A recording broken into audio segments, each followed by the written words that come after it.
Salut mes nakamas, c'est Flippies, j'espère que vous allez bien aujourd'hui. Ça va, tranquille? T'es peinard? Ouais, t'es chez moi là. J'ai commencé une vidéo là. Non, hop, tu prends, tu dégages. Attends mais... Non mais je vais rien foutre. Hein, je te prête déjà quelqu'un d'autre, donc je vais pas te prêter mon fauteuil. Donc voilà, c'est mon intro. C'est comme ça que je suis traité. Oh putain la vache, waouh, disparu, j'ai disparu. Coucou, on est là. Donc on est là pour parler de quoi? On est là pour parler du chapitre 902. Mais avant de parler de ce chapitre, on voudrait faire un petit coucou toutes les personnes qui sont venues nous voir à la Geeks Day. Franchement de Rouen. De Rouen en plus. C'était impeccable. On se donne rendez-vous, moi pour ma gueule, le 6 mai à Grenoble et le 25 et 26 mai au Geek Days de Lille. Et là voilà. je serai là aussi. Et il sera là aussi. Alors ce chapitre était quand même hyper... Il y a eu beaucoup trop d'informations dessus. Ouais, c'était incroyable. C'était un truc de taré. Il n'enlèvera pas ce qui s'est passé au début de 901. Le cliffhanger restera, quoi qu'il arrive, pas terrible selon moi. Voilà, et par contre, pour pas trop partir en live dans toute la vidéo, pour pas qu'elle fasse 1 heure, on va prendre un certain ordre. On va commencer par parler de carottes, on va parler de pudding après, il faut pas que je plante, du flashback avec Brûlé, de Big Mom, de Sanji, et on va finir par le cas Katakuri. Encore une fois, j'ai plus de voix, et il y aura un petit bonus à la fin, c'est-à-dire qu'on va parler un petit peu de ce qu'on pense, comment va être le futur, et aussi des 2-3 petits éléments, les petites surprises qu'Ishiroda place toujours dans le chapitre. Donc là, je pense qu'on est bien. Ouais, hein. Et avec Carotte, on parlera aussi de Pedro du coup. Voilà, bah, on va commencer tout de suite, voilà. Le cas Pedro. Alors Pedro, il est mort, je pense qu'on a fait le tour. Il est mort, ça c'est sûr et certain. Voilà, on passe à Pudding. Non, on va quand même en parler, on va dire pourquoi il est mort. Putain, j'ai oublié ma tasse. Bon, il va en parler, je vais chercher ma tasse à café. Alors bah Pedro est bien mort, ça le confirme avec la réaction de Sanji qui regarde au loin et qui apprend la mort de Pedro pour une fois. Et avec l'interaction avec Carotte qui est vraiment énorme. Premier gros point émotion, j'ai envie de dire, de ce scan. Puisque Carotte vient réconforter Sanji, parce que Sanji bien évidemment s'en veut, j'ai envie de dire, c'est beaucoup classique quoi. Oui. C'est ma faute, c'est à cause de moi qu'il est mort. C'est à cause de moi qu'il est venu et tout ça. Par contre, ce qui est vraiment important, et il y a plein d'idées qui vont fuser pendant la vidéo, je vous le dis. Est-ce que par contre Sanji est au courant que Pedro n'avait plus longtemps à vivre? Ça je sais pas du coup. C'est pas dit à Zou, il y a pas un truc non, non c'est quand ils arrivent à Zou, quand ils sont avec les fourmis, où il explique tout ce qui s'est passé. Tu sais, à un moment il y a une banquette avec plein de fourmis. Sur Whole Cake tu veux dire? Juste avant d'arriver sur Whole Cake. C'est ça. Et là justement Sanji peut plus encore s'en vouloir. C'est-à-dire qu'il se dit il avait encore longtemps à vivre, il aurait pu faire encore plein de choses, et il ne savait pas qu'il était déjà condamné. Et c'est pour ça d'ailleurs que Carotte dit c'est ce qu'il voulait. Ouais. Pedro. Donc ça c'est vraiment bon. Il y a aussi l'autre chose que c'est ça qui est bien d'avoir plusieurs lectures. C'est-à-dire que moi la première lecture j'ai pris le côté de Carotte qui tape sur la tête de Sanji comme si c'était un animal, comme si c'était un truc. Et je voyais que ça faisait un côté comique qui venait un petit peu dédramatiser l'action. Et en vérité c'est pas du tout ça. Ouais, c'est comme tu me disais, par rapport au fait que c'est comme ça qu'elle a été réconfortée en fait. C'est comme ça qu'elle est réconfortée tout le temps, donc elle utilise quelque chose qui fonctionne sur elle, donc c'est comme ça. Et de le prendre comme ça, c'est encore plus poignant. Et putain, les émotions là, franchement, ça fait longtemps que ça m'est pas remué comme ça. Ouais, c'est encore plus poignant parce que la Carotte, elle se sent totalement... Elle sait pas quoi faire. Et elle laisse son instinct commander son corps. C'est-à-dire que voilà, pleure pas et tout. Puis à la fin, quand tu la vois... Elle se console en même temps. Et elle se console en même temps aussi. Essaye de pas craquer, de se convaincre qu'il faut pas qu'elle pleure et finir voilà. par craquer quand même. Voilà. C'est très beau. Et voilà, donc voilà, le chapitre il commence déjà comme ça et ce qui est vraiment fou, c'est que on en a parlé longtemps entre nous quand on allait justement à la Geeks Day, mais quand on était avec d'autres personnes qui venaient nous voir, on parlait du chapitre et on a peut-être oublié de le dire en intro, mais le ressenti à 99,8%, hein, parce qu'il y a toujours 0,2 il y a toujours 0,2 de con, hein, ça on va pas se mentir, mais tous ont été mais plus que touchés. Et on va toucher un truc qui est dingue, c'est-à-dire que si le chapitre, si l'arc s'était terminé au 901, l'arc il aurait été désastreux. Il manquait quelque chose. Il manquait quelque chose. Genre, ils partent, déjà bon il y avait le cliffhanger voilà, qui était pas ouf. Et ils partent, genre ça y est, ils sont partis, après scan suivant, on passe à autre chose, genre ils arrivent quelque part à... Et puis après, il y a la rêverie qui embarque et tout ça. Alors que là, le travail global du 902 a été un truc absolument... Même par rapport à ce qu'on va dire après, tous les personnages ont été développés, c'était incroyable sur le traitement des personnages, ce scan. Il y a presque plus rien qui est laissé en suspens. Ah ouais, vraiment, c'est incroyable. Bah on va passer à la deuxième partie, justement, c'est Pudding. Bah go. Go pudding. Alors, la petite pudding, oui, je suis chez moi, c'est toujours moi qui commence les intros, je fais comme ça, de toute façon je fais ce que je veux. Et les gens vont dire, mais putain, il parle jamais. Non, c'est normal, c'est ma vidéo à la base. Pudding en otage, voilà, voilà, c'est exactement ça. Pudding, moi au début, quand je l'ai lu, j'avais pas du tout capté que le souvenir qu'elle est partie, c'est seulement qu'un souvenir qui dure que quelques secondes, c'est seulement que le baiser. Et c'est toi, pendant la réaction live, t'as dit, bah non, c'est juste que ouais, ce qu'il y a avec les trucs. Ce qu'il remarque justement, après il fait... c'est super, il lui fait, j'ai une faveur à te demander, elle l'embrasse justement, elle lui retire les souvenirs, en fait Sanji fait, mais au fait c'était quoi que tu voulais me demander? Parce que lui au final, pour lui, comme elle lui a enlevé le morceau de mémoire, il n'y a jamais eu de service qui lui était demandé. Et la voir, et justement quand il fait ça, puis il la voit partir en courant. Ouais.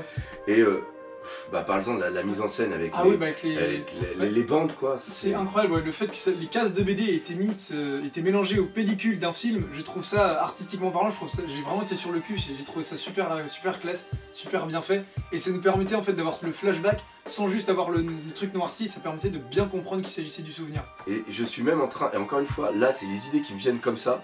J'ai oublié de vérifier, je suis même en train de me demander si pendant qu'on a les bandes de films, est-ce qu'il y a du texte?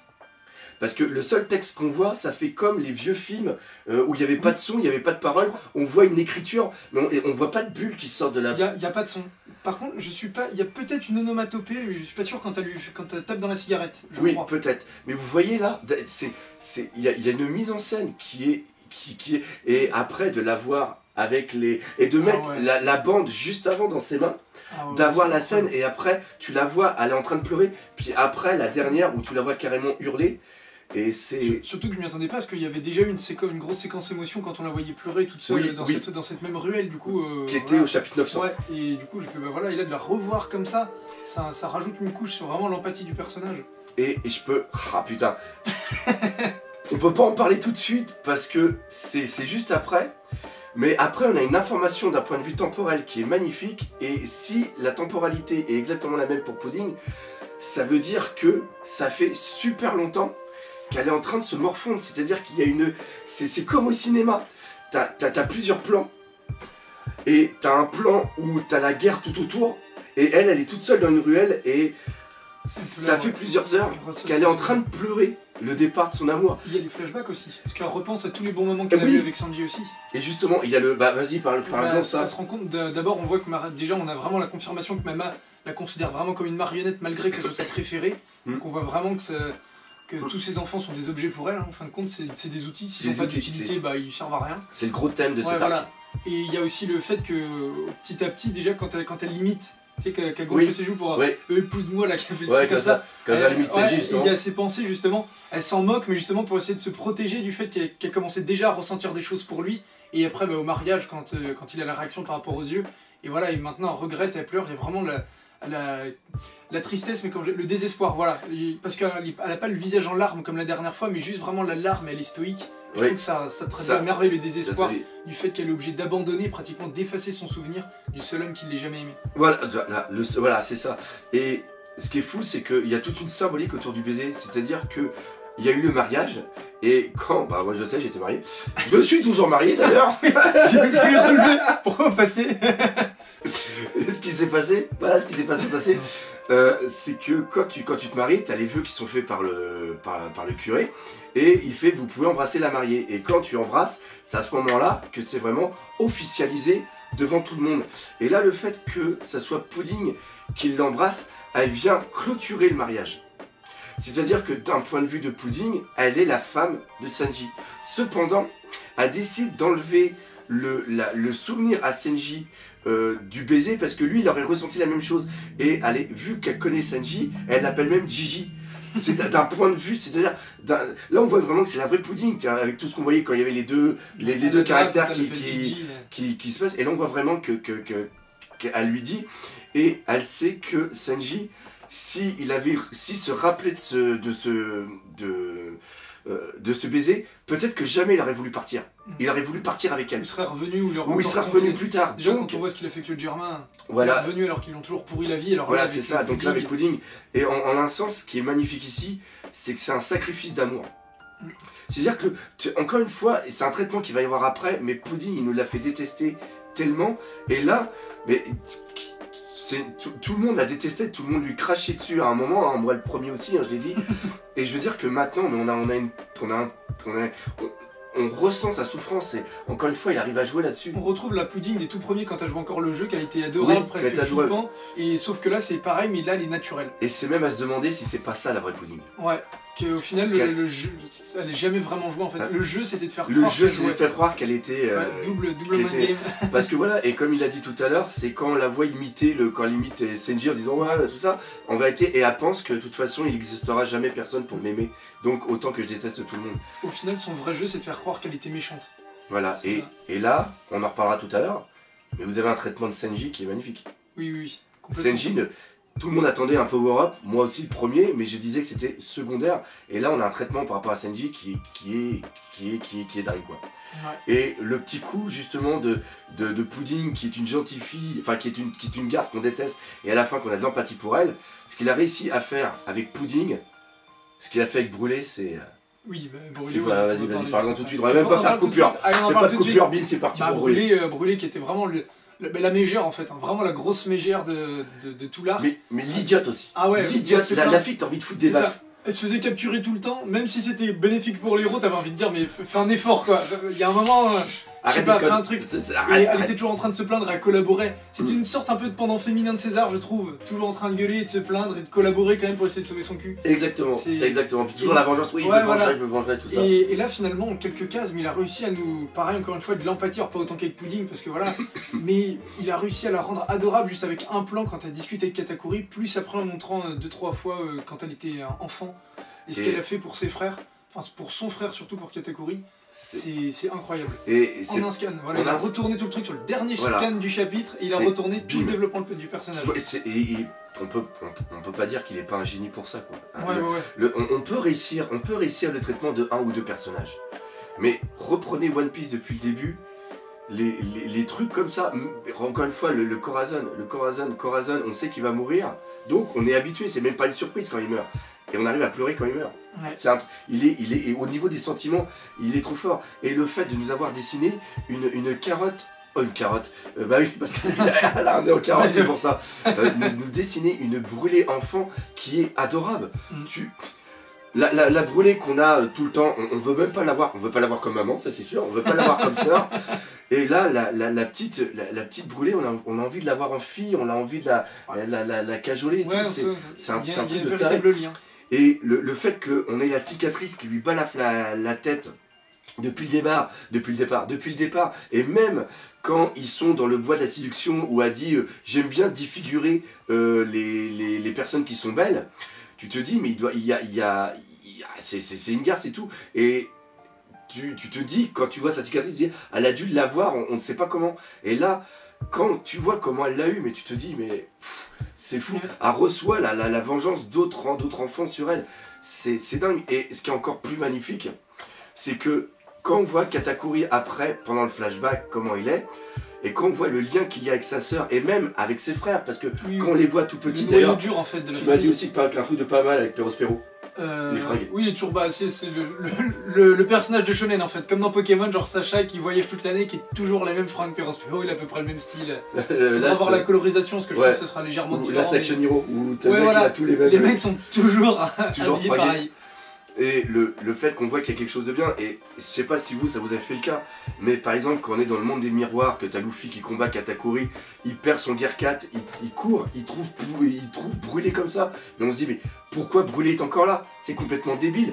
Il y a le frère qui est là, il gueule pas après sa sœur.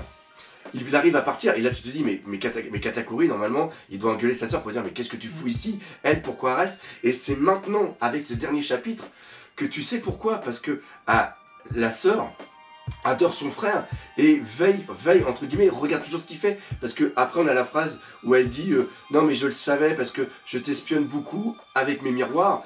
Après sur le dos. Voilà, ça on en parlera après, mais c'était juste pour le petit truc. Donc on sait pourquoi Brûlé était là parce qu'elle tient son frère. C'est la chose. Deuxièmement, des fois il y en a certains qui ont dit oui mais la réaction de Oven quand il apprend que Katakuri qu'il s'est fait détruire, tu le vois rentrer dans une rage folle, c'est parce que Katakuri a toujours été ce grand frère. Le modèle en fait. Le modèle, c'est exactement ça. Et encore une fois, à travers un dernier chapitre, il arrive à nous expliquer des incohérences qu'on voyait à droite et à gauche. Ouais, c'est on sent vraiment le noyau dur en fait, parce qu'il y avait, ça moi aussi dans nos reviews j'en avais beaucoup parlé, comme quoi avec Flambé notamment qui avait craché pratiquement sur Katakuri quand elle avait découvert son vrai visage, voilà. Opéra qui avait peur de se faire tuer quand il avait laissé les autres partir. On sentait que la famille était complètement décousue, il y a Chiffon et la sirène aussi, je sais jamais comment ça s'appelle, Praline, qui ont trahi.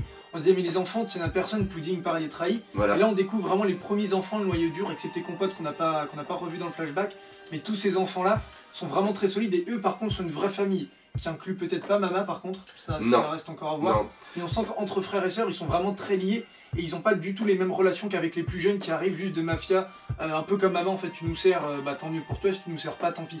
Là on est frères et sœurs avant tout, avant d'être des collègues ou avant d'être des guerriers. Et ouais, donc c'est vraiment la chose, et bah justement là t'as parlé de Big Mom, et ben on va faire la transition sur elle. Go Big Mom. Go Big Mom.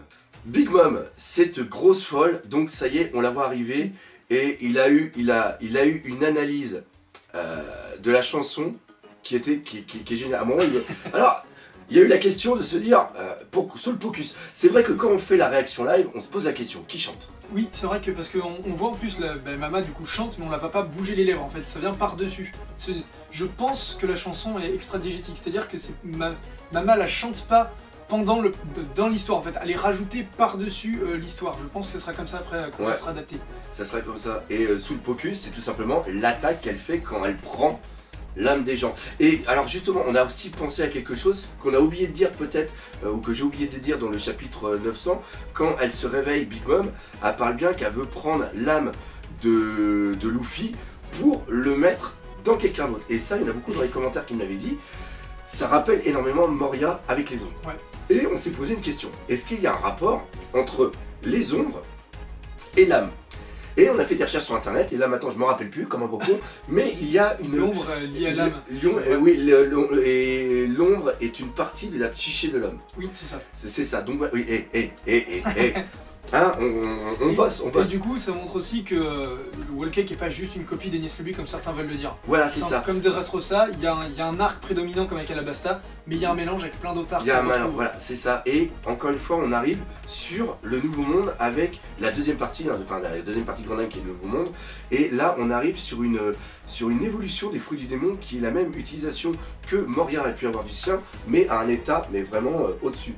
Donc voilà, ça c'était le petit point. Et après, ce qui était génial, comme il a dit, on prend les cases et quand tu prends la chanson, bah... Ouais, mais c'est des métaphores, il y a un peu une métaphore à chaque parole en fait, par rapport à l'image qui est montrée. La première, c'est le bateau qui vole au vent avec qui se tient la crinière ou je sais plus quoi. C'est avec le Mugiwara qui part dans le Sunny qui est le lion. Voilà, et après, justement, il y a le truc avec les territoires ou je sais plus quoi. C'est au moment où Brook se rend compte qu'ils doivent quasiment être à la frontière du territoire et qu'ils sortent des zones de Big Mom. Après, je m'en souviens plus de tout. Mais quand on a pris le chapitre, qu'on a regardé, on a ce qu'on a percuté, qu'on a vu que ouais, ça colle, mais super bien, comme la dernière chanson d'ailleurs qui avait eu. Et là, on va repartir sur une chose, mais ça en animation. Puis il y a la métaphore qui est vraiment très intéressante. C'est du grandiose. Et après, bah, la Big Mom complètement folle qui va arriver. Ça par contre on va le détailler tout à l'heure dans la 7ème partie quand on va parler un petit peu et tout ce qui va être. Par contre je trouve que c'est pas mal parce que justement dans le 900 justement il y avait le cliffhanger, on s'est dit et Mama revient, donc on se demandait à quoi allait servir le gâteau, donc ça on en parlera peut-être plus tard. Mais par contre ce qui est bien c'est que Oda a pas fait durer, on n'en a pas rajouté. Que quand on a vu Big Mom on s'est dit mais alors Big Mom quand est-ce qu'elle va revenir, quand est-ce qu'elle va réintervenir? Est-ce qu'il va y avoir, est-ce qu'elle va pouvoir, parce qu'il y en a beaucoup qui avaient dit oui elle va intercepter les Mugiwara. Finalement elle revient au chapitre suivant et effectivement comme ça c'est ce que j'ai dit, elle arrive sur la zone de guerre. Quand les Mugiwara sont partis, elle arrive après l'événement principal on va dire. Et là ça va chier pour les autres, mais ça on va en parler tout à l'heure. Et encore une fois quand tu prends le plan, le plan de Toadland, quand Capone était parti justement avec Chiffon, ils étaient partis dans le sens inverse du sens de la fuite des futurs Mugiwara. Donc c'est pour ça que même si Big Mom a pu avancer très très vite, jamais elle n'aurait pu rattraper les Mugiwara. Parce que les Mugiwara auraient toujours un moment de... Puis elle devait repasser par les îles de toute façon où elle arrive là. Par contre, truc qu'on n'a pas pensé, mais Zeus, Est-ce qu'il est toujours avec Nami? Oui, il y a toujours un morceau de Zeus. Alors, est-ce que c'est la nouvelle Vivre Card qu'on obtiendra, enfin dont on aura la réponse mais par contre, il peut y avoir un lien avec Big Mom, parce que Big Mom peut peut-être ressentir, parce que dans Zeus, il y a une partie de son âme. Oui, non mais justement, parce qu'on avait depuis Thriller Bark, on s'attendait à ce que la Vivre Card soit de Mama, et ça avait bien été la Vivre Card de Mama qui a servi pour cet arc. Le Zeus va peut-être être gardé pour un futur arc, du coup, comme la Vivre voilà, Card. justement, pour un truc. Et ou pour localiser, là ça peut-être être l'inverse, c'est peut-être Mama qui va les localiser à cause de Zeus. C'est pour ça que je te disais que Zeus a une partie d'âme, donc elle saura où elle sera. Et il y a aussi un autre truc par rapport au gâteau qu'on va parler tout à l'heure. Tu fais penser pour parler du gâteau, avec Sanji pour le futur aussi. Ouais, bah dans ce qu'a fait le gâteau. Ouais. Donc là, on va passer maintenant, je pense, au... Sanji. Bah non, on en parle tout de suite, on voulait en parler tout à l'heure, rien. Parce que on garde le cas Sanji quand même. Voilà, le cas Sanji avant le cas Katakuri. Avant que les haters, avant que ça parte en live, tout partout. Avant de poser nos balls, on parle du cas Sanji. Voilà. Alors, le traitement... Je peux pas plus me rapprocher. Oui, parce qu'on est obligé, on a pris un pro large. Le traitement de Sanji dans cet arc, j'étais déçu parce qu'il a pas eu de power-up. Ouais. Cependant, surtout de combat qui nous a montré son power-up. C'est exactement ça, De beau, on a tous, en plus il y avait toujours des éléments où on se disait, bah, par exemple contre Oven qui maîtrise le feu, la chaleur. Oven paraissait tout destiné vraiment voilà, tu vois, encore une fois, c'est peut-être encore une fois le fait que Ishiroda nous ait habitué à chaque fois, chaque aura son miroir un petit peu en voilà, puis là il dit, bah là on voyait le miroir, bah en réalité non, c'est pas le bon miroir. Et avec le miroir en plus, qui protégeait le miroir. Et voilà, et oui, mais c'est très beau, en plus c'est ce que j'avais dans la tête, il est fantastique, il lit dans mes pensées. Je sais même plus ce que je voulais dire. Sanji, voilà, et tout à l'heure, pareil, on était en train de bosser un truc, puis je me dis, mais depuis le début du manga, la personne qui a le plus sauvé de vie, on va dire de vie civile, on va dire comme ça, c'est Sanji. Parce que j'ai gueulé la semaine dernière, je me suis dit, le gâteau a servi à rien. Le gâteau a permis à Big Mom de ne pas continuer dans sa folie. Parce que si elle n'avait pas fait le gâteau, Strossen, le temps qu'il revienne à l'état, puis qu'il fasse le gâteau, et puis qu'il retrouve les aliments et tout ça, ça aurait mis au moins plusieurs jours faciles. Et il y aurait des îles entières qui auraient été détruites. Donc Sanji, à travers sa nourriture, a sauvé plus de monde que peut-être n'importe quel autre Mugiwara pourra en sauver. Parce que même si on reprend Dressrosa, qu'est-ce qui s'est passé? Même si on reprend Ener, quand ils ont voulu détruire toute la population de Skypiea, c'était pas aussi nombreux que toutes les îles, parce que le domaine de Toadland est vraiment un truc énorme. On reprend aussi Alabasta. Alabasta, Crocodile ne voulait pas tuer tout le monde, même s'il y avait une guerre civile qu'il avait mis en place, c'était surtout pour avoir Pluton. Et voilà, et là, en un sens, et c'est ça qui est génial, c'est parce que Oda se joue des codes du shonen. Et comme je l'ai expliqué hier à d'autres personnes qui en parlaient, et il arrive à faire passer les power-up et les combats en quelque chose de secondaire, de même peut-être moins important que la personne en tant que telle. Et la dernière image, même moi, que je trouve beaucoup trop, quand il y a le parallèle qui est fait entre Zeph et entre Sanji, encore une fois, là on est dans un rapport famille qui est très important, et ben le truc il est là, le rôle de Sanji, il est là. C'est très beau, mais c'est un peu trop. C'est un peu comme dans les Gardiens de la Galaxie 2, je trouve, où Star-Lord, il regarde John Doe, il fait papa. Je trouve que le verbaliser, c'est trop en fait. J'ai pas vu les Gardiens de la Galaxie 2 par exemple. Ah, et ben voilà, tu sais ce qui se passe. Donc, voilà. Il le regarde et il fait papa. Voilà. En fait, c'est tout le développement avec Yondu et le père et tout. Et tu comprends que c'est le père de substitution. Mais le fait qu'il fasse papa à la fin, c'est trop. Tu as compris. Oui, voilà, c'est concret. Voilà. Ça, c'est pareil. C'est qui c'est qui a ce le mec qui a fait Dark Knight,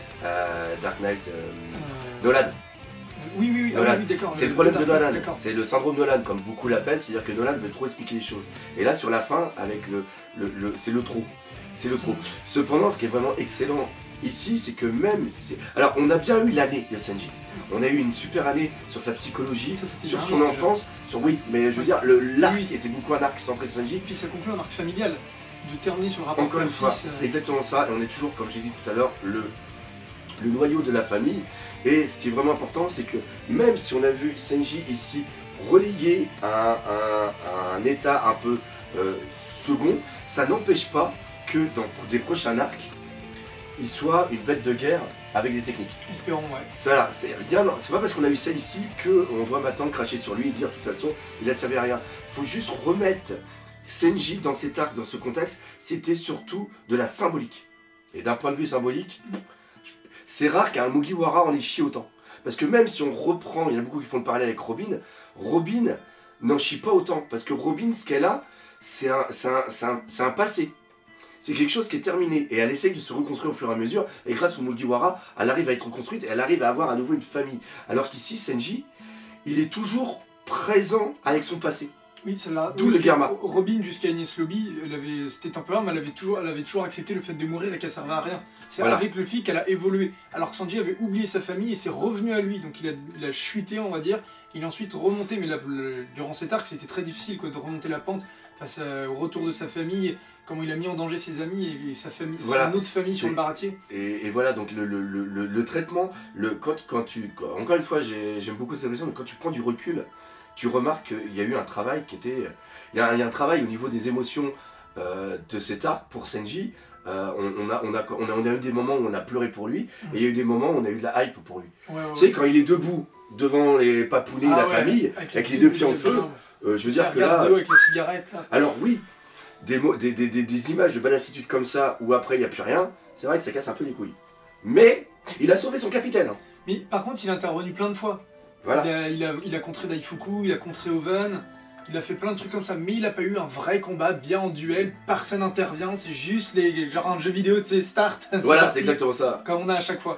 Donc là, c'était... Et voilà, on passe au-delà du... On passe au-delà, et c'est ça qui est magnifique, c'est on passe au-delà du... un arc débute, il y a des problèmes, une résolution, des combats, et on part. Bah du coup, c'est pour la conclusion de l'arc Cake, qui est narrativement, qui était exceptionnel, moi j'ai trouvé.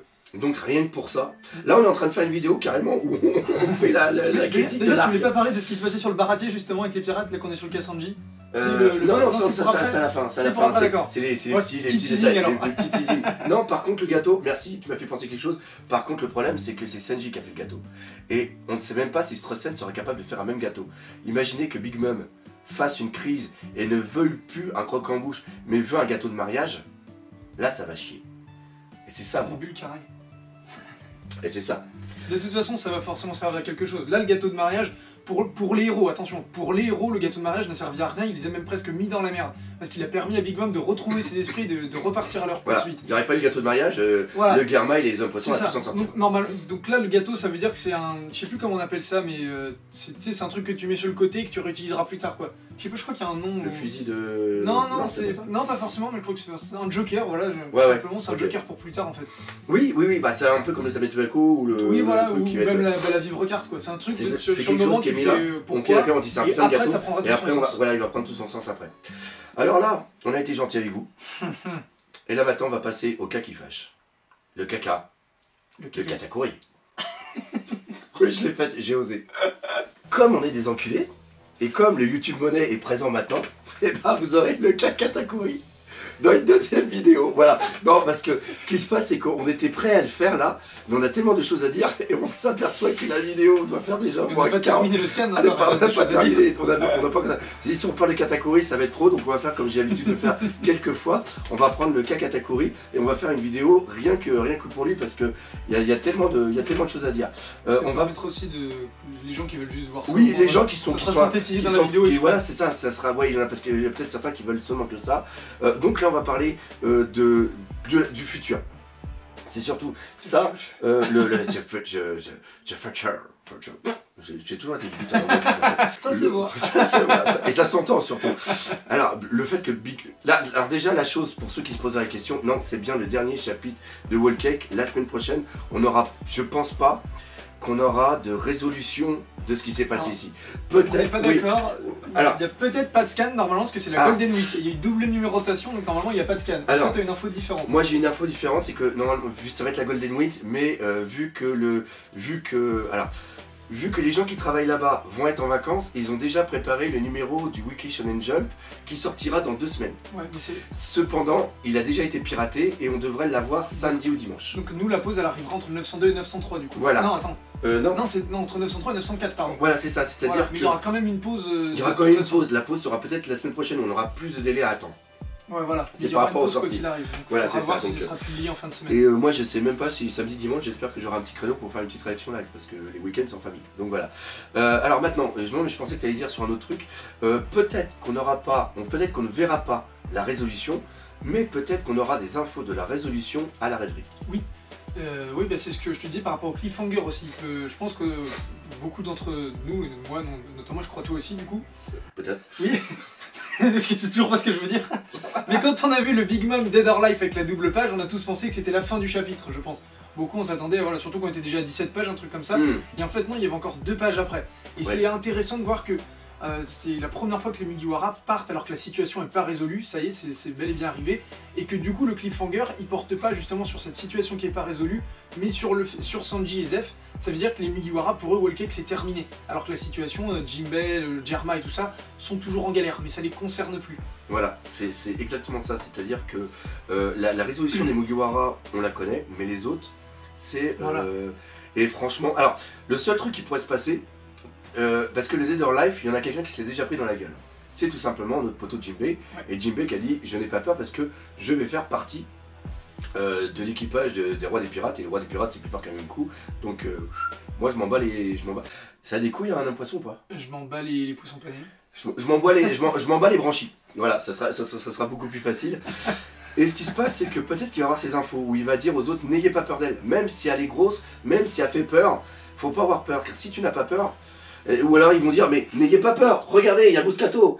Tu veux le mitonner de poisson? Je suis resté sur le Jinbei. Je suis désolé. Essaye d'être sérieux un petit peu quand même. Donc voilà, mais oui, il y a même Moscato qui est là et qui est pas mort, alors ouais, qui s'est fait. Oui, c'est vrai qu'avec Moscato, on se dit, mais au final, qu'est-ce qui va vraiment leur arriver en fait? Voilà, c'est exactement ça. Et par contre, c'est bien dit dans la chanson que soit vous périssez, soit vous devenez mes marionnettes. Ça peut être quand même assez dangereux. Le Garma est quand même hyper encerclé. Et les bateaux ont pris cher. Et les bateaux, les escargots bateaux, là, ils ont pris cher et même tout. le château a subi plusieurs grosses explosions. Les hommes poissons peuvent se barrer comme ça. Ouais, parce que les hommes poissons peuvent parce qu'ils contrôlent les limaces. Ouais, de toute façon, ils n'ont plus de bateaux. Bah, les limaces ont été remises en place par contre. Parce que ah bah oui, on c'est entend un comme ça. message, les limaces détecteuses sont arrivées à la frontière des territoires et c'est comme ça qu'on apprend que les mais Mugiwara sont partis. j'ai cru que c'était les hommes poissons qui les contrôlaient toujours et qui donnaient l'information. Non, parce que il me semble pas. Je crois que les limaces sont reparties. Il y a l'autre qui est au courant que les Mugiwara sont Ah partis. oui, il a dit à quelqu'un. Puis il a dit à quelqu'un, voilà. Et oui, il y a l'information, je crois, justement, avec les frères, quand on revoit justement Brony, avec le retour de Mama. Donc voilà, et franchement, il y a des fois, encore une fois, ça va peut-être là, c'est peut-être un coup à la 900, quoi. Je veux dire que là, on stresse pour eux, puis on va peut-être les revoir après. Oui, ouais, mais c'est pas le cliffhanger du coup, donc ça passe pour... Il y a le mystère, mais par contre... C'est pas le principal. Mais par contre, il pourrait y avoir des morts.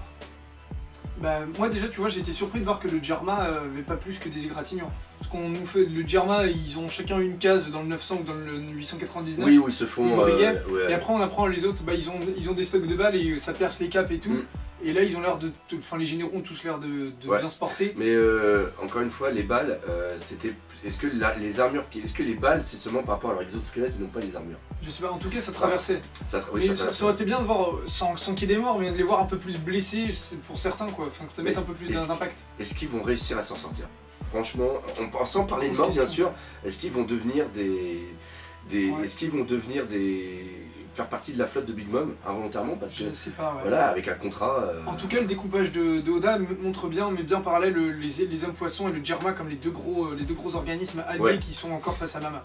Et encore une fois, le traitement du Germa, on stresse pour eux. Alors que, encore une fois, hein, on va me dire, mais il y a encore 2 ans, le Germa, mais j'en avais absolument rien à faire. Moi, je les aime bien parce que c'est des Super Sentai. Ouais, c'est Super Sentai. donc voilà. Une grosse figurine d'Ichigi là. Le rouge là, quand même. Mais j'aimerais bien les avoir en. J'aimerais bien qu'ils fassssent une Ichiban Kuji où ils seraient tous. Ou même avec leurs attaques. Tu sais, avec un peu les attaques, les trucs là. Bref, on est en train d'extrapoler. donc voilà, ça c'était pour dire un petit peu la suite et le coup, bien sûr, comme j'avais dit, du gâteau qui va être important parce que le gâteau, Big Mom, à un moment, c'est sûr qu'elle va avoir une folie, qu'elle va avoir manger le gâteau. Surtout que le gâteau avait rappelé le goût du croque-en-bouche. Oui, puis là pour le coup, je fais confiance à Oda, s'il a créé un truc comme ça, qu'il a passé plusieurs chapitres dessus, c'est forcément qu'il va en faire un truc. Voilà. Là, voilà, c'est pas comme le cliffhanger, encore une fois, du 900-900. Ok, et là maintenant, on va finir cette vidéo sur les 3 trucs. Je ne sais pas si vous avez vu les 3 trucs au niveau de ce scan. Premièrement, il y a 2 pandaman. Il y a un pandaman qui est juste à côté de Cookie, non, de Brony. Qui est juste à côté de Brony. Brony, c'est le gros avec le chapeau. Hein. Il est tout petit ici. Et après, quand vous avez la dernière page où il y a les pirates qui sont au Barati et qu'on va lui faire à manger, eh bien vous avez un tout petit pandaman qui est juste à côté et qui fait ça. Et le plus excellent là-dedans, c'est que les 2 pirates, enfin le pirate qui est là et le reste de son équipage, c'est Gali. Gali, qui est le méchant du premier Romance Dawn. C'est-à-dire qui a eu le droit aussi à un OAV ouais. à un moment, qui avait été intégré à l'histoire de One Piece. Ah mais oui, au fait, de toute façon t'as fait une review oui, dessus, dans le triathlon, que je vous invite à regarder. D'ailleurs, on mettra les liens en bas de cette... d'une demi-heure qui avait été intégré. Parce qu'à la base c'était un one shot qui préparait One Piece, mais c'était pas de One Piece à la base. Non, il y a eu 3 Romance Dawn. Oui, il y en a eu un avec Garp, qui avait le chapeau de paille. Après il y a eu celui-ci. Non, celui-ci c'est le premier. Celui-ci c'est le premier, et après il y a eu celui avec Shanks qui ressemblait vraiment plus. Ouais, voilà, c'est ça. Et à la fin où on voit Luffy qui est adulte. Ah oui, c'est vrai qu'il avait mis un Luffy adulte, ouais. Et c'est celui-là, le dernier, qui a été validé et qui est passé dans le Weekly Shonen Jump, qui a annoncé le futur de One Piece. Et après l'OAV du coup a repris cette histoire pour l'intégrer à One Piece sans être canon encore. Sauf qu'ici... Mais voilà, il met le doute. Le personnage devient canon. Ouais. C'est encore plus fort pour lui. Voilà. Gali est-il canon de personne que le personnage. Voilà. Donc voilà, ça a été un plaisir de faire cette vidéo parce que là, faut quand même... T'en as pas oublié? T'avais dit 3? Non, bah oui, les deux Pandaman. Ah, les deux Pandaman. Du coup, moi j'en avais un autre, c'était le bateau avec la tête de Sanji qu'on aperçoit dans le fond. Ah oui, et puis le Paratique a pris des étages aussi. Oui, le Paratique a pris des étages qui s'est agrandi, puis il y a toujours le bateau qui reprend... Avec la tête de Sanji, qui reprend la première vie de recherche. Qu'ils avaient construit pour se foutre de lui. Donc voilà. Bah voilà, voilà, tout est fini. Tout est fini. Encore une fois, c'est un super plaisir de faire des vidéos avec toi. Un plaisir partagé. Voilà, on se voit pareil pour ceux qui aiment bien sa chaîne. N'hésitez pas à venir à Lille parce qu'il va y avoir un gros truc. On refera des trucs ensemble. Oui. Avec une caméra. Oui. Et toujours sur One Piece ou sur le manga. Toujours sur One Piece et le manga. Ah, bien sûr, on va parce que du coup, avec une caméra, c'était pas rassurant. Voilà, c'est exactement ça. Comme d'habitude, n'hésitez pas à laisser des commentaires, n'hésitez pas à partager. Et on n'oublie pas le principal, One Piece, c'est la vie. Allez, salut mes Nakama. Salut. Au revoir.